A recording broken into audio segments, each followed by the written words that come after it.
Your body has a lot of nerves inside it. That's called the nervous system. It's divided into two parts, the central nervous system and the peripheral nervous system. Before we get to what these are, let me give you some information on how the nervous system works. The nervous system is a control center of the body. It does so with the help of the neuron cells. Nervous tissue is made up of neuron cells. Now there are the stimulus and there are the neurons. What are stimulus? Stimulus are basically a change in the environment. There needs to be something that transfers the stimulus to the neurons. That's why you don't just see neurons on the skin. So what is this thing that transfers the stimulus? Well, they are called receptors. Here are some receptors you have. Photoreceptors in your eyes, phonoreceptors in your ears, thermoreceptors on your skin to detect temperature, olfactory receptors in your nose for smell, and gustatory receptors in your tongue for taste. Alright, now this is how a neuron works. There is a stimulus. Then the receptors take that and transfer it to the nerve, which has the neurons in it. Right now, this impulse is in chemical form.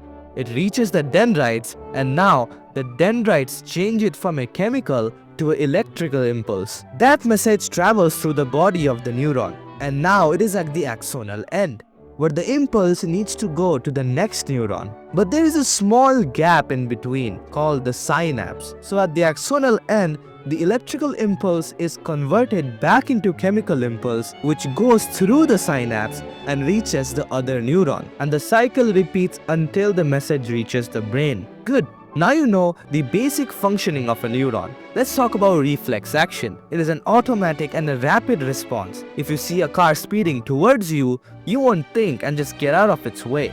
That's called a reflex action, where you don't need to think and your body moves according to your survival instincts. In this case, there are three types of nerves being used: sensory nerves, motor nerves, and relay nerves. Sensory neurons transmit the impulse from the receptors to the spinal cord. Motor neuron transmits the reaction from the spinal cord to the effector muscle, and the relay neuron just connects the sensory neuron and the motor neuron. Alright, you're probably overloaded with some information, so let me explain. Let us use this example. You are stupid, so you randomly decided to touch fire. Here, the stimulus is fire, and the receptors take that information and send it to the sensory neuron. The transmission happens, and the message reaches the spinal cord. Now, since this is life or death situation, we don't have time for the message to reach the brain and think. So the reaction goes from the spinal cord. The sensory neuron brings the message to the spinal cord. It takes a U-turn with the help of relay neuron, and now the reaction is sent to the effector muscles with the help of motor neurons. And as a result, you quickly move your hand. This happens in milliseconds, and when all of this is done, the message reaches your brain that all of this has happened, and it stores it as a memory. Now that's pretty cool. Remember central nervous system and peripheral nervous system? Brain and spinal cord are the parts of CNS. Let's call them the nerve headquarters. Human brain is the main coordination center of the body. There are three parts: forebrain, midbrain, and hindbrain. The forebrain is the largest and the most developed. Its main function is to think. Cerebrum is the main thinking part of the forebrain. It is responsible for reasoning, speech, and more. Olfactory lobes are small cube-shaped bodies for detecting smell, and hypothalamus controls the body temperature and the urge of eating and drinking. The midbrain connects the forebrain and the hindbrain. It also helps in some movement and reflexes. The hindbrain provides a connection between the brain and the spinal cord.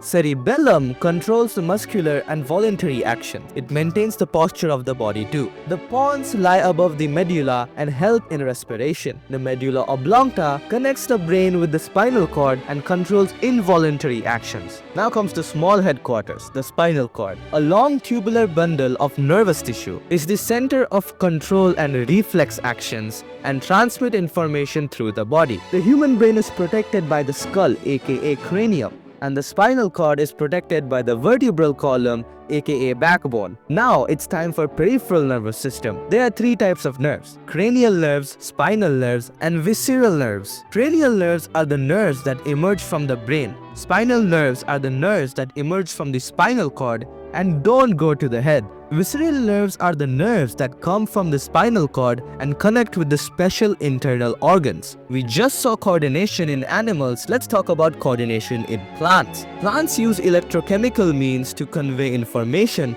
from cell to cell, and plant cells change their shape by changing the amount of water in them. There are two types of movement in plants, tropic and nastic. Tropic movement is the movement towards the direction of the stimulus, and nastic movement is the movement where the plant can move anywhere. Now let's look at a tropic movement deeply. There are types of tropic movement, and for every type there is a positive and a negative type. Let me explain.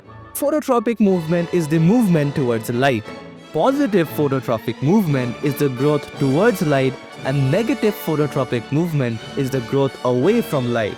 Geotropism is the growth towards gravity, which is positive, and away from gravity, which is negative. Hydrotropism is the growth towards water, which is positive, and away from water, which is negative. Chemotropism is the growth towards chemical, which is positive, and away from chemical, which is negative. Thigmotropism is the growth towards touch, which is positive, and away from touch, which is negative. Now you know a lot about coordination. Let's talk about hormones. What are hormones? A chemical compound to transfer information is called hormone. This is a simple table for plant hormone, and it tells us their functions.